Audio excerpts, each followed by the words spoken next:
اللہ تعالیٰ کسی کو اس کی طاقت سے زیادہ کا مکلف نہیں بناتا، جیسا کہ قرآن مجید میں ہے لا یکلف اللہ نفسا الا وسعها۔ اب اس کا مفہوم عام طور پر یہ سننے کو ملتا ہے عوام کے ذہن میں جو ہوتا ہے کہ بھئی سردی کی رات میں گرم نرم بستر چھوڑ کے جانا، مسجد میں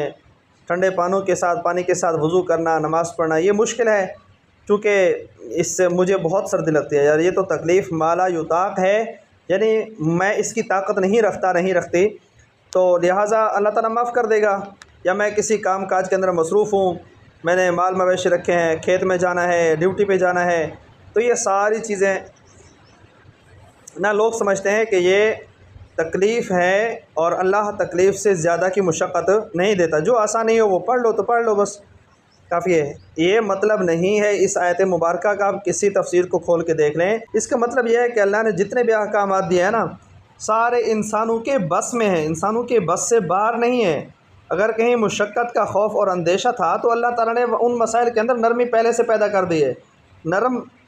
وہاں مسائل اللہ نے نرم احکامات رکھ دیے۔ جیسے مثال کے طور پر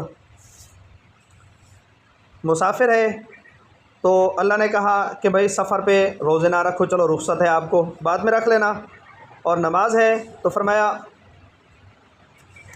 نماز 4 رکعتیں نہیں پڑھو، 2 رکعتیں پڑھ لو، ٹھیک ہے، نماز کے اندر بھی قصر ہو گئی۔ وضو کرنا ہے، پانی نہیں مل رہا، تفصیل ہے اس میں، تفصیل علماء سے پتہ کر سکتے ہیں، پانی نہیں مل رہا یا بہت زیادہ بیمار ہیں، بہت ٹھنڈا پانی ہے، وضو کرتے ہیں تو بیماری کے بڑھ جانے کا یا مر جانے کا خوف ہے، تو ایسی صورت میں آپ کو تیمم کا حکم دیا گیا ہے۔ آپ مٹی کے ساتھ تیمم کر لیں، تیمم کا طریقہ آپ کو کسی ویڈیو سے مل جائے گا، بہرحال اس میں تیمم کا حکم دے دیا۔ اگر آپ بیمار ہیں، کھڑے ہو کے نماز نہیں پڑھ سکتے، بیٹھ کے پڑھیں، زیادہ بیمار ہیں لیٹ کے پڑھ لیں۔ تو احکامات کے اندر کتنی نرمی ہے۔ اگر آپ کو حلال غذا نہیں ملتی اور آپ مرنے کے قریب ہیں، ہاں اس کو صحیح سمجھیے گا، آپ مرنے کے قریب ہیں، آج کل تو شاید اس کا تصور نہ ہو لیکن یہ مسئلے کی بات ہے،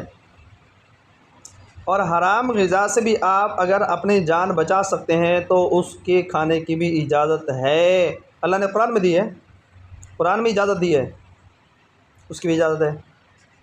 گناہ ہو گیا توبہ کر لیں۔